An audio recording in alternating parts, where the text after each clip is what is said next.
Today is August 28th, 2015, and we're at the home of Richard Portugay in Fort Lauderdale, Florida. Richard goes by the name Dick, as I will refer to him throughout the interview. So we're going to start a little bit on biographical information. So Dick, where and when were you born? I was born in Manhattan, April 21st, 1928. And who were your parents? My parents, my father was Irving Portugay. My mother was Jeanette Portugay. Both arrived in this country at a very, very early age, probably a year or so old. Spoke with no accent and grew up as Americans, Native Americans. And what were their occupations? My father, not having had any money, managed to borrow some money and opened up a hand laundry. Okay. And your mother, did she work? She worked in the store with him. Okay. What was the year? Do you remember the years that they worked in those stores? Oh my goodness. Well, as far back as I could remember when I was a kid, they had the store. What kind of store was it? It was a hand laundry. They had it up until about the time I was, I would say 25 years old. Okay. And you had siblings?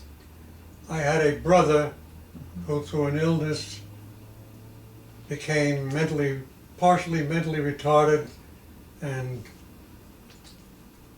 unwell. He was constantly unwell. And what was his name? His name was Alan Paul Portugay.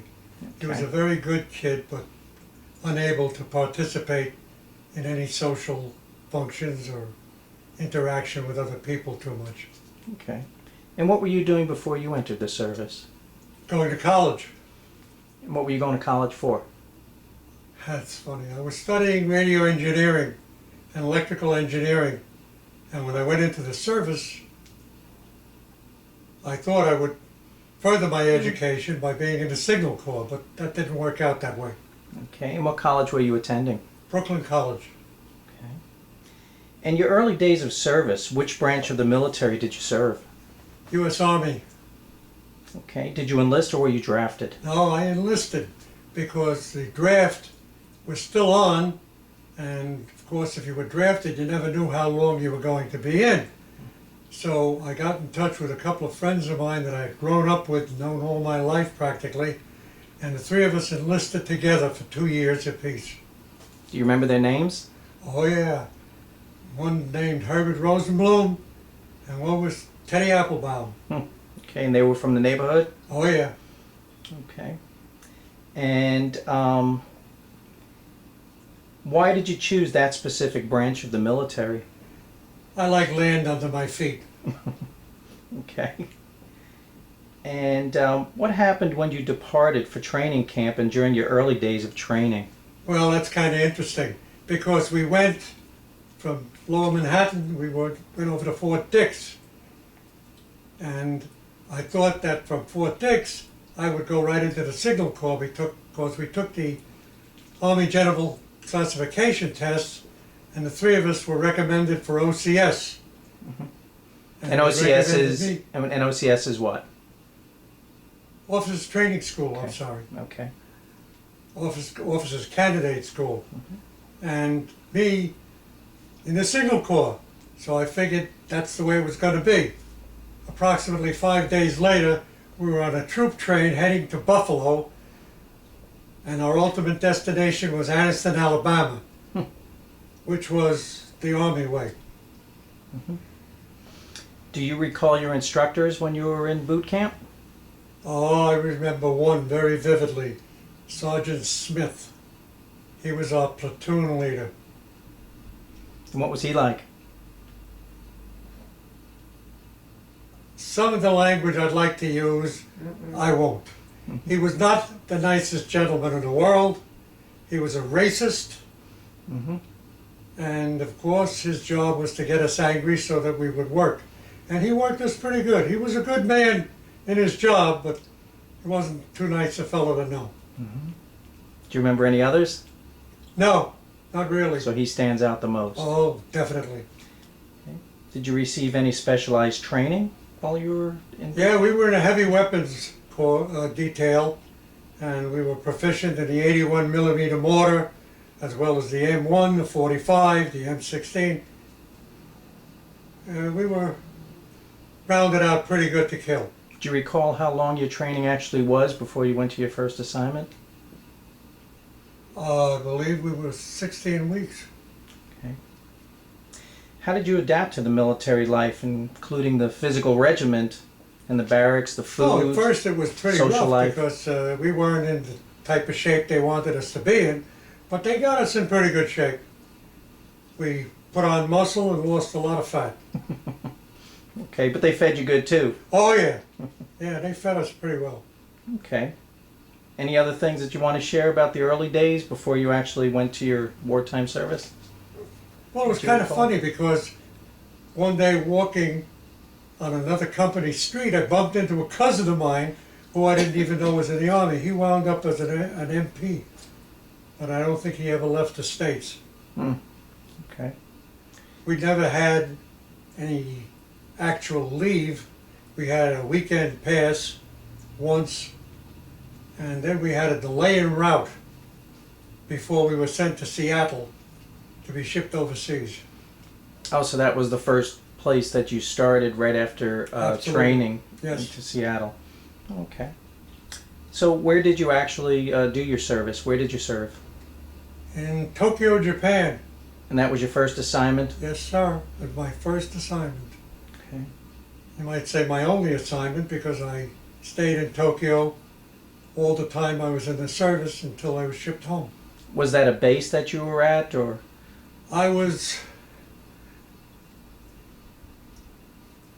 When we got there, they took us to the replacement depot, and from there we were put on trucks and brought to our assignment. I was brought to what they call the Okrashu in Tokyo, which is a finance building, which was their Pentagon, you might say. And when we got there, I looked up on the wall and there was a big sign that said Honor Guard.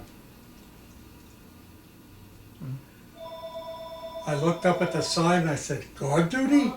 What are we going to do with guard? I don't want guard duty. I didn't know my future CO was standing right behind me. He pulled me out and he said, you soldier, stand right over here.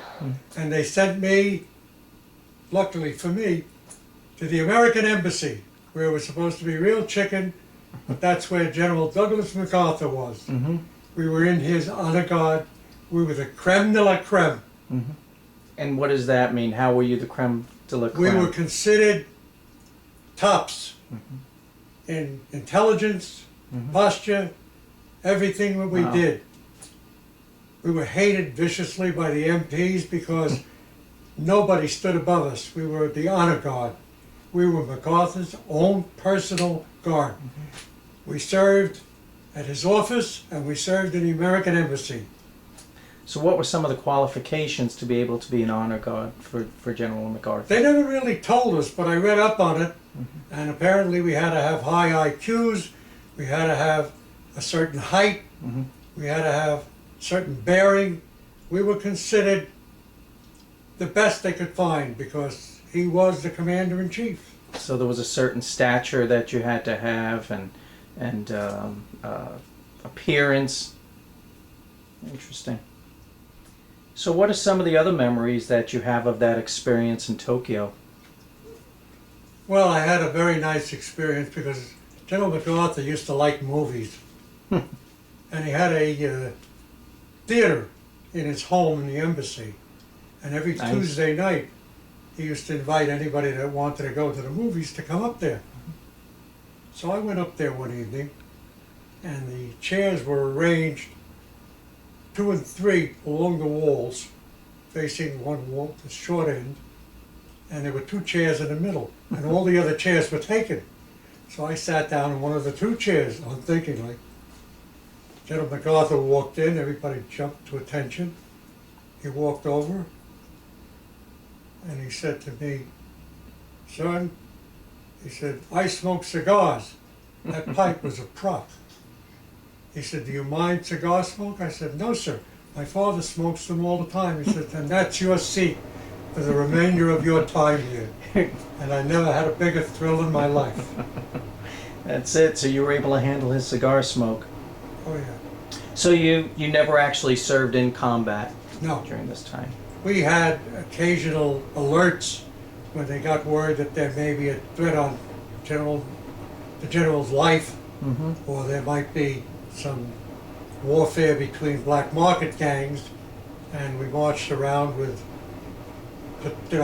duty with Thompson submachine guns, Mm-hmm. and we were on the lookout for anybody that was there. We had a couple of gangs occasionally around the embassy, but they didn't want too much to do with us. So what was General MacArthur actually like? How would you describe him? From the limited time I spent with him, I mean, after all, I was a lowly enlisted man. I really didn't have too much to do with him. How old were you about I this was time? just 18. I was Mhm. turning 18 in April. Mm-hmm. And I enlisted before I was 18, I had my parents' consent. Mm-hmm. He seemed to be a very, very good leader. He cared for his men very strongly. Were people afraid of Everybody him? looked up to him. I never met anyone that did not think he was top of the mark. Were people afraid of him? No. He I don't wasn't think they were afraid. intimidated? They had a tremendous amount of respect for him. But I don't think you'd call it fear. Did you find him a charismatic type of person? He really didn't, fool around with us. We were not on the same strata as he was. But he was always pleasant. I never saw him unpleasant. I never saw him mistreat or maltreat anyone. I swam in the pool there with his son. I knew his son, I knew his wife. So do you recall the friendships and camaraderie that you built while you were there? And what was that like? And with whom did you build that camaraderie with? Sad to say, there was at that time certain strictures in Army life. There was racism. There were people that did not like people of my religious persuasion. So we had a tendency to lean towards one another wherever we could or whenever we could. Okay. I'm glad to see now that they recognize it and they try to alleviate the situation. At that time, it wasn't recognized particularly. Are you still in touch with anybody that you served with? No, unfortunately, they've all passed away, including my two friends. So when you were serving in Tokyo under General MacArthur, how did you stay in touch with family and friends back home? Mail. We didn't have cell phones. How long did it take for the mail to I be guess exchanged? approximately, if memory serves me correctly, probably 3 days to a week. Okay, so a lot of letters. Did you receive a lot of letters and Yeah, I got care letters packages from got home? letters from my girlfriend at the time. I got Mhm. letters from my mother. Hmm. I was in touch with a couple of friends of mine. How did your parents feel about you joining the military at 17 years old? Well, I must say, I don't think they were overly thrilled, but the common sense of the argument kind of pulled them over because, as I said before, had we been drafted, we didn't know how long we would be in. Mm. We didn't know when the war was going to end. The funny part was, a few months after we got in, they dropped the bombs and the war ended. Yeah. So we probably wouldn't have been drafted anyhow. But it was a good deal because we put our time in. Had we not done that, we probably would have been the first ones drafted for the Korean War. And I did fail to ask you, what years was it that you did serve? What year did you go in? What was the date that you went in and the date that you did If memory get out? serves me correctly, I believe we went in February of 46. Somewhere around the beginning of the year, 46, the end of 45. Mhm. I don't remember the exact dates. So that was on the tail end of the, Yeah. the Oh, war. yeah. Okay. Yeah, Tokyo was a mess. I mean, it was completely bombed out. What was their attitude towards the The average Americans. Japanese was terrific. The people were very friendly. They were very helpful. They really never wanted the war. That's what I got from all of them. And I learned to speak passable Japanese. I couldn't read it or write it, so I was functionally illiterate. But I could converse with them on a low plane, of course. And I made a lot of friends there among the Japanese. They were lovely people. They were very clean, neat, precise, and caring. They cared for one another. And we never found to be vicious or hold anything against us. So you felt comfortable going into town, into the city? I and- was invited to their homes. I ate dinners in their homes. I patronized their restaurants, what there was of them, whatever they could put up. Mhm. I had friends among them. Did you adjust to the food that they Oh, had and yes. their culture? Yes, absolutely. And accepting of that, and they were accepting of No you problem. as well? No problem. They were very fine, and they looked up to MacArthur like a god. So it sounds like, working under General MacArthur probably was, it was of course a high-level position and could be stressful as well. So what did you do in your off-duty time recreationally? When I could, I had a girlfriend. We went to the Enlisted Men's Club. We had taken over the Japanese Naval Officers Club. And Navy in Japan was king. That club was magnificent. Mm-hmm. We went there. I didn't care to go there too much because there was nothing much to do there but drink, and I was not really much of a drinker. So what did you do? Mainly we sightsee. I did not stay in the honor guard the entire length of my service time because, to me, it was very boring. There wasn't much of a challenge to it, so I looked to try and transfer out, which ultimately I did. And I was put in charge with another gentleman of a dependent housing hotel where we had captains, majors, colonels, lieutenant colonels. We had very highly placed civilians. That was much more of a challenge and much more interesting. And that was on the other side of Tokyo. Oh, okay. All right. So did you have any regrets when you left the honor guard into this other type of work? Did you regret? No, leaving not it? really. I mean, it was something I looked forward to because it presented some more interesting type of thing, something more of a challenge, Okay. something that I could really get into. Okay. So when the war ended, did you have the opportunity to stay in if you wanted to? Funny you should bring that up. I was at PFC. When they transferred me, Private first class? yes, when they transferred me, my military occupational specialty, my MOS, was that of a staff sergeant. But General Eichelberger had frozen the table of organization to save money, so nobody was getting promotions.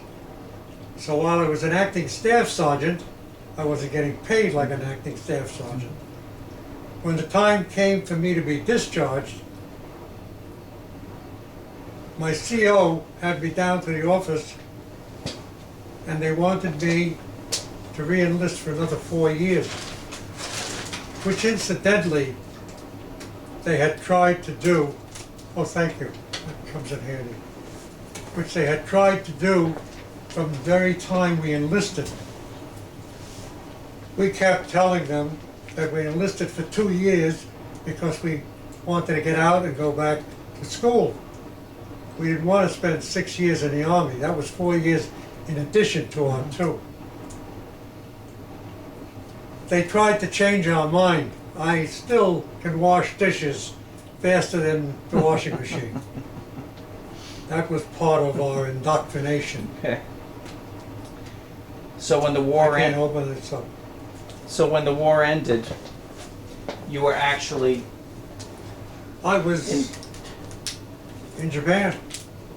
Thank you. Excuse me.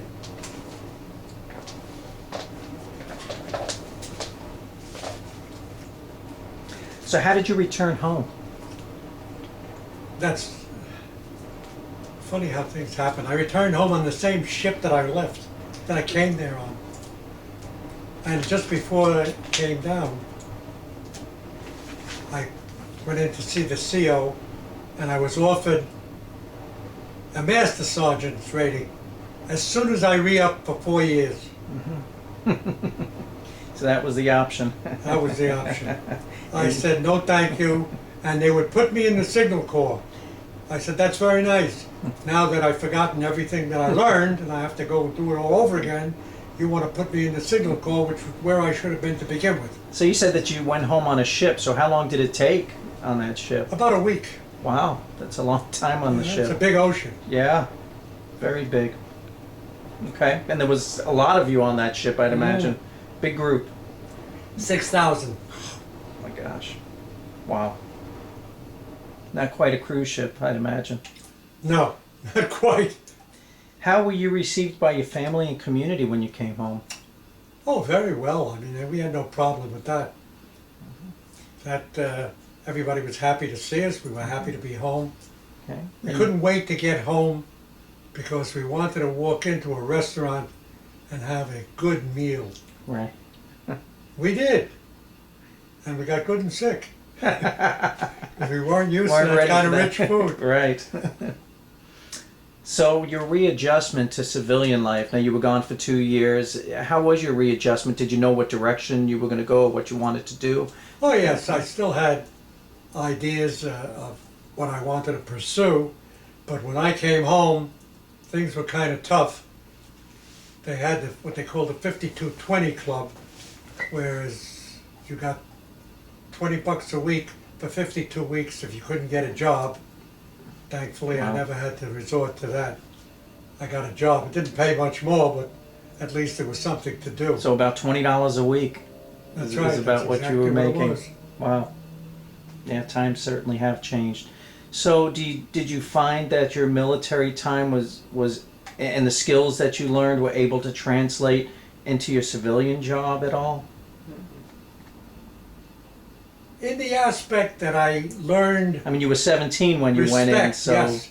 I grew up. personally, my personal feelings, and I would pursue them if I had the strength, is that everybody in this country should spend 2 years in the military to gain maturity, to gain respect, Mhm. and to gain responsibility. None of which I feel is prevalent today.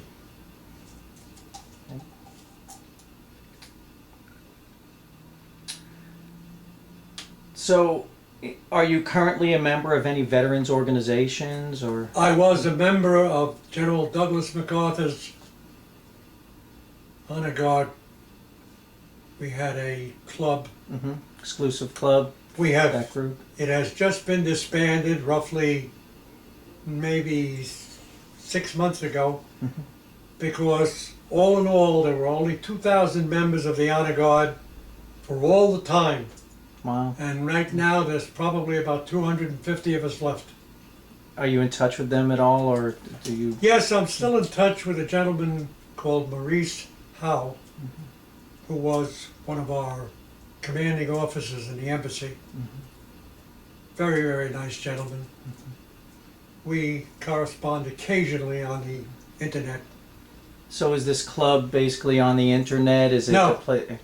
How? Not anymore. It's disbanded. It's been closed. Oh, okay.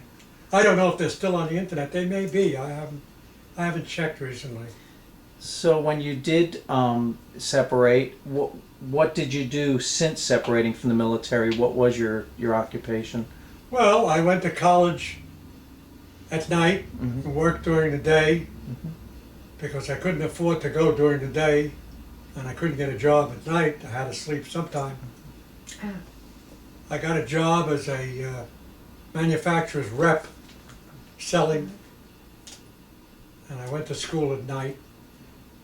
Then after quite a few years, I managed to open my own business, which was reasonably successful.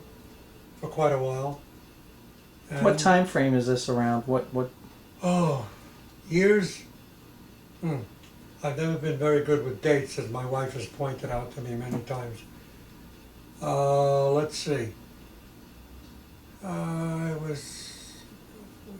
guess I opened my business when I was about 41, Mm-hmm. maybe 40. Okay. I had it till I was about 50 years old.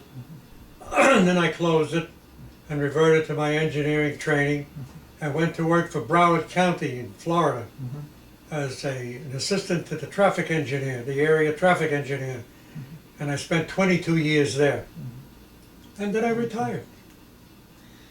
So reflecting a little bit on your military time and your civilian time, what are some of life's lessons that you learned from your military service? As I said, you learn respect, you learn responsibility. You learn how to live with people and Mm-hmm. And has your military service impacted your feelings about war and the military in general? yes, I don't think anybody thinks that war, anybody that's been in the service and has a lick of brains doesn't really look up to war as an honorable profession or something you look forward to. People get killed, people get maimed. It's not something you want to do. But it's sometimes a needful thing when people like Hitler or his ilk come up and threaten people, or like is being done today in the Middle East. Sometimes you just have to take action to stop these terrible deeds that they pull.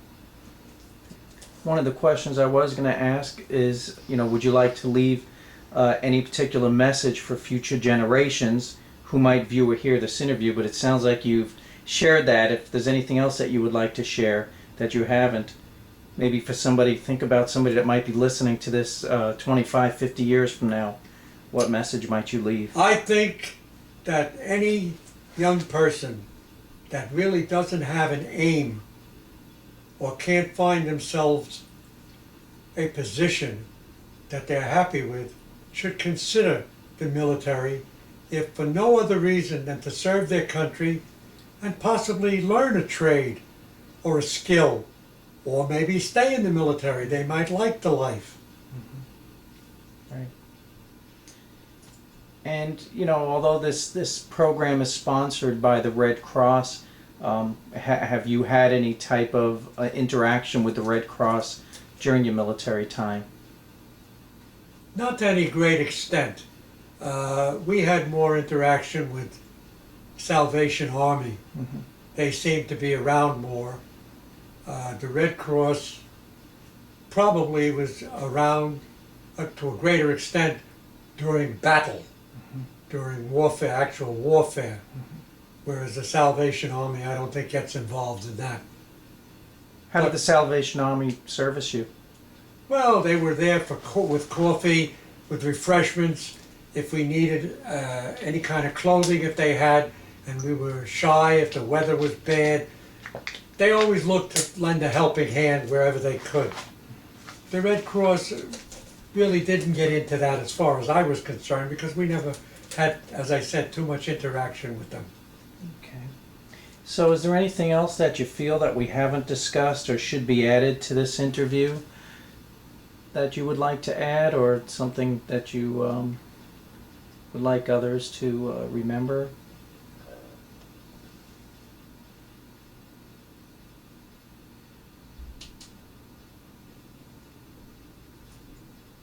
I don't know that there is. The military seems to be getting along pretty good without my advice. I assume that today they've learned a lot more, they have a lot more interaction, they work together a lot better. I had one funny incident when I got to Japan. We were always admiring the paratroopers because they always had beautiful combat boots that we didn't have access to. And they were signing guys up for the paratroopers. So we went over and said, no, maybe we ought to do that. And we signed up. And we were walking away, and I said, wait a second. We have to jump out of the plane? I don't think so. I think I want to come down with the plane that I go up in. I ran back, and we crossed our names out.